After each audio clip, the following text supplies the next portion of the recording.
ఓం సాయిరామ్. శ్రీ సచ్చిదానంద సమర్థ సద్గురు సాయినాథ్ మహారాజ్కి జై. మన సాయి కుటుంబ సభ్యులందరికీ నమస్కారం అండి. ఎలా ఉన్నారు, ఏం చేస్తున్నారు? మీరందరూ కూడా సంతోషంగా, క్షేమంగా, ఆరోగ్యంగా ఉండాలని, సాయినాథుని యొక్క ఆశీస్సులు మనపై ఎప్పుడు ఉండాలని మనస్ఫూర్తిగా ఆ సాయిని వేడుకుంటూ ఈరోజు వీడియోను మొదలు పెడుతున్నాను. ఇక ఈరోజు వీడియోలో బాబాగారి సందేశం ఏమిటి అంటే, నీ బాధకు కారణమైన వారి ఆటలు తప్పక కట్టిస్తాను, వారి గురించి నేను చూసుకుంటాను. నీవు ఊహించినటువంటి ఈ అద్భుతమైనటువంటి శుభవార్త గురించి విని ఆనందించు అని అంటున్నారు. మరి ఈ యొక్క సందేశంలో ఉన్నటువంటి పరమార్థం ఏమిటో తప్పక తెలుసుకుందాం. అంతకన్నా ముందు మన ఛానల్ని ఎవరైనా కొత్తగా చూసే వాళ్ళైతే ఛానల్ను సబ్స్క్రైబ్ చేసుకొని వీడియో కనుక నచ్చినట్లయితే లైక్ చేసి సపోర్ట్ చేయండి ఫ్రెండ్స్. బాబాగారి సందేశం గురించి తెలుసుకుందాం. కొన్ని రోజులుగా నిన్ను బాధలకు గురి చేసే వారి సంగతి నేను చూసుకోబోతున్నాను. ఇక వారి ఆటలు కట్టి పెట్టబోతున్నాను. ఊహించినటువంటి ఒక గొప్ప శుభవార్త నిన్ను చేరుకోబోతుంది. మరి ఈ సాయి మాటలను వినేందుకు నువ్వు సిద్ధంగా ఉన్నావు కదూ? నిన్ను పట్టించుకోవడం లేదని నాపై అలిగావా? లేదంటే నిన్ను ఒంటరిగా మిగిలించానని ఇలా నన్ను నిందిస్తూ ఉన్నావా? నీ చెయ్యి వదిలేశానని నన్ను కోపడుతూ ఉన్నావా? నేనెప్పుడూ నిన్ను విడిచిపెట్టిందే లేదు. నేను నీతోనే ఉంటున్నానుగా. కాకపోతే నీకే అర్థం కావడం లేదు. నీ వెంటే ప్రతి క్షణం నేను తిరుగుతూ ఉంటాను. ప్రతి ఒక్కటి గమనిస్తూ ఉంటాను. నువ్వు ఏ పని చేసినా అది విజయం పొందేలా నిన్ను తప్పకుండా ఆ దారిలో నడిపిస్తూ ఉంటాను. నీ ద్వారా ప్రయత్నాలన్నీ చేయిస్తూ ఉంటాను. ఇవన్నీ చేయిస్తుంది ఎవరనుకుంటున్నావు? నేను కాదా? నువ్వు నమ్మినటువంటి నీ సాయి స్వరూపం కాదా? మరి అంతగా నాతో ఉంటే నాకు ఈ బాధలు కష్టాలు ఎందుకు వస్తున్నాయి అని నువ్వు అడగవచ్చు. నేను నీతో ఉన్నంత మాత్రాన నువ్వు చేసినటువంటి కర్మలన్నీ నువ్వు అనుభవించకుండా వెళ్ళిపోతాయా చెప్పు? అది చాలా తప్పు కదా. కర్మ ఫలితాలను అనుభవించడం భగవంతునికి కూడా తప్పలేదు. కాబట్టి ఎవరు చేసినటువంటి కర్మలను వారు అనుభవించి తీరాల్సిందే. ఎవరు చెప్పారు నీకు? నేను నీతో ఉండేది ఎందుకో తెలుసా? నీ చెడు సమయంలో, నీ సమయం నీకు బాగా అంటే నీకు ఎక్కువగా బాధ కలిగించేటటువంటి క్షణాలలో నేను తోడుగా ఉంటాను. ఎవ్వరూ తోడు లేరని నీలో నువ్వు ఒక భయానికి లోనై నిన్ను నువ్వు అసహనానికి గురి చేసుకునేటటువంటి సమయం ఉంటుంది చూడు. ఆ సమయంలో నీ మనసులో ఎలాంటి చెడు ఆలోచనలు కానీ, ఎటువంటి తప్పుడు నిర్ణయాలు కానీ నువ్వు తీసుకోకుండా నిన్ను సదా రక్షించేది ఈ సాయే కదా. మరి నువ్వు మాత్రం నన్ను అర్థం చేసుకోకుండా కష్టాల నుండి, నీ సమస్యల నుండి నిన్ను విముక్తి కలిగించడం లేదు, నీకు అవసరమైనవన్నీ సమకూర్చడం లేదని బాధపడుతూ ఈ విధంగా ఆలోచిస్తూ ఉండడం సమంజసమేనా? అది అసలు ఎంతవరకు నిజమనేది ఒక్కసారైనా నువ్వు ఆలోచించవా? ఇంత కష్టకాలంలో కూడా నువ్వు ఈ రోజు వరకు ఇంత ధైర్యంగా నిలబడగలిగావంటే అందుకు ఎలాంటి సహకారాలు లేకుండానే ఇలా ఉండగలిగావా? నిన్ను ఎందరు బాధ పెడుతున్నారో, అలాగే ఎందరు అవమానపరుస్తున్నారో నేనన్నీ చూస్తున్నాను. వారికి తగినటువంటి బహుమానం కూడా అతి తొందరలోనే కాలంతో పాటు నేను కూడా ఇవ్వబోతున్నాను. ఇక వారి గురించి నువ్వు ఎక్కువగా ఆలోచించనవసరం లేదు. అలాగే నీ మనసులో వారి ఆలోచనలతో ప్రతిరోజు కూడా నిన్ను అన్నటువంటి ప్రతి మాట గురించి తలుచుకుంటూ ఎక్కువగా బాధపడిన అవసరం అంతకంటే లేదు. ముందు అసలు నీ మనసులో నుండి వారి ఆలోచనలను, అలాగే వారు నిన్ను నిందించినటువంటి క్షణాలను ఇప్పుడే దూరం చేసేసుకో. ఎందుకంటే వాటి వలన ప్రతిరోజు కూడా లేనిపోని ఆలోచనలు, లేనిపోని కోపాలు నీలో ఎక్కువైపోయి నువ్వు ఏం చేస్తున్నావో నీకే తెలియనటువంటి అర్థం కానటువంటి పరిస్థితి ఏర్పడుతుంది. కాబట్టి జాగ్రత్తగా ఉండు. నేనంతా చూసుకుంటాను అని చెబుతున్నాను కదా, అలాగే నీకు గొప్ప భరోసా కూడా ఇవ్వగలుగుతున్నాను. ఇక వారి గురించి నువ్వు ఎక్కువగా కంగారు పడనవసరం లేదు. నా నుండి నీకు ఎలాంటి సహకారం అయితే నీవు కోరుకుంటున్నావో అంతకు మించినటువంటి సహకారమే లభిస్తుంది. నువ్వు ఒక్కసారి బాగా ఆలోచించుకొని ఏ నిర్ణయమైనా తీసుకునేటప్పుడు జాగ్రత్తగా ఉండు. నీకు ఏదో ఒకరోజు తప్పకుండా అన్నీ అవగతమవుతాయి.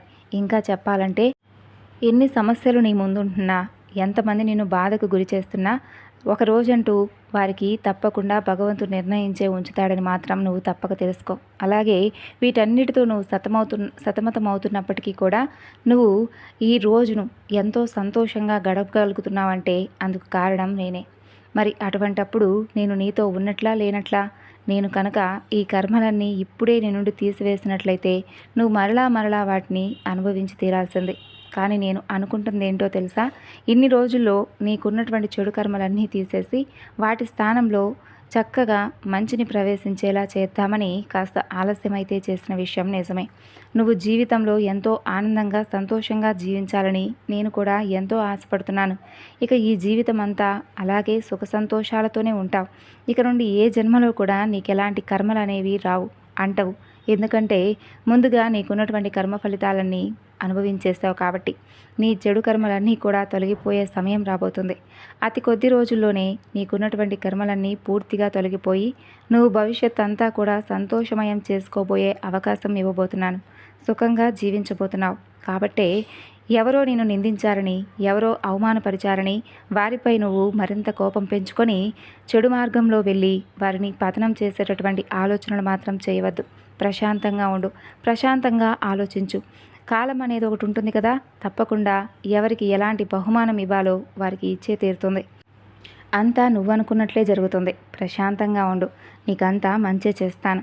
నేను నీకు మాటిస్తున్నాను. నువ్వు ఆనందంగా జీవించాలి అని, నీ కుటుంబంతో హాయిగా ఉండాలని కలలు కన్నావు కదా, అవన్నీ కూడా తప్పకుండా నిజం చేస్తాను. అది నా బాధ్యత.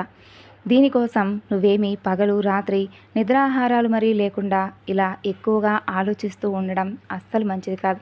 దానివలన నీకు ఏమైనా ప్రయోజనం ఉంటుందా చెప్పు? అస్సలు ఉండదు. నాపై పూర్తి నమ్మకం ఉంచు. నా బిడ్డలను నేను కాక ఎవరు రక్షిస్తారు చెప్పండి? మన ప్రారంధ కర్మల వలన, కొన్ని పరిస్థితుల వలన మనం కొన్ని ఒడిదుడుకులు ఎదుర్కోవాల్సి వస్తుంది.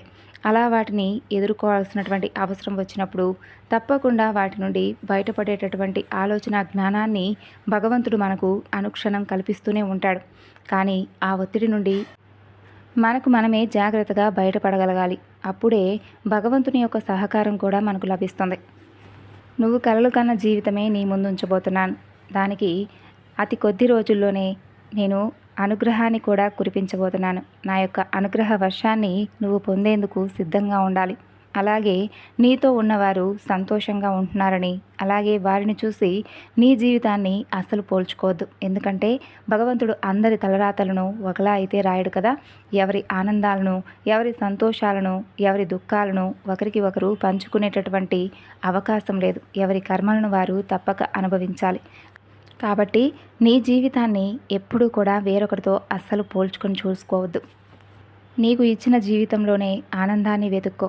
అలాగే అందులో నువ్వు ఏం చేస్తే బాగుంటుంది, నాకు నేను ఆనందంగా గడపవలసినటువంటి క్షణాలు ఎందులో దాగున్నాయి, ఇలా నువ్వు ఆలోచించగలిగితే తప్పకుండా నీ ఆనందం నీ చేతుల్లోనే ఉంటుంది.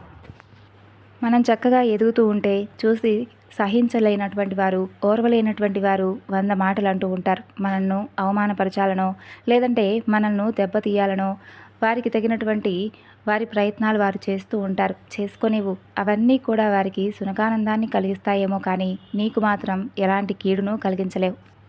ఒకవేళ ప్రస్తుతం నిన్ను బాధకు గురి చేశారు అని వారిలో వారు సంతోషించినప్పటికీ వారికి తప్పకుండా వారు చేసినటువంటి పాపపు పని వారు కూడా తిరిగి అనుభవించవలసినటువంటి క్షణం వచ్చినప్పుడు తప్పకుండా మీరు వారికి జ్ఞాపకం వస్తారు.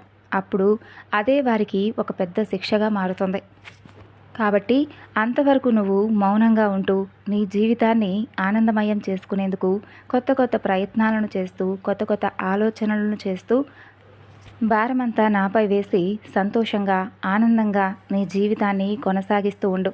నిన్ను చేరుకోవాల్సినటువంటి ఆనందకరమైనటువంటి రోజులు కావచ్చు, లేదా ప్రశాంతమైనటువంటి జీవితంతో ఉండేటటువంటి మంచి క్షణాలను కావచ్చు, వీటన్నిటినీ కూడా నేను నీ వద్దకు పంపిస్తాను. ఆ బాధ్యత నాది. సంతోషంగా నువ్వు ఉంటావని ఈ సాయి నీ నుండి కోరుకుంటూ సెలవు తీసుకుంటున్నాడు. సో విన్నారు కదండి బాబాగారి సందేశం. ఈ సందేశం మీ అందరికీ నచ్చింది అనుకుంటున్నాను. నచ్చితే తప్పకుండా మరికొంతమందికి షేర్ చేయండి. మరొక చక్కని బాబాగారి సందేశంతో మరలా కలుసుకుందాం. అంతవరకు నమస్కారం. ఓం సాయిరామ్. సర్వేజన సుఖినో భవంతు.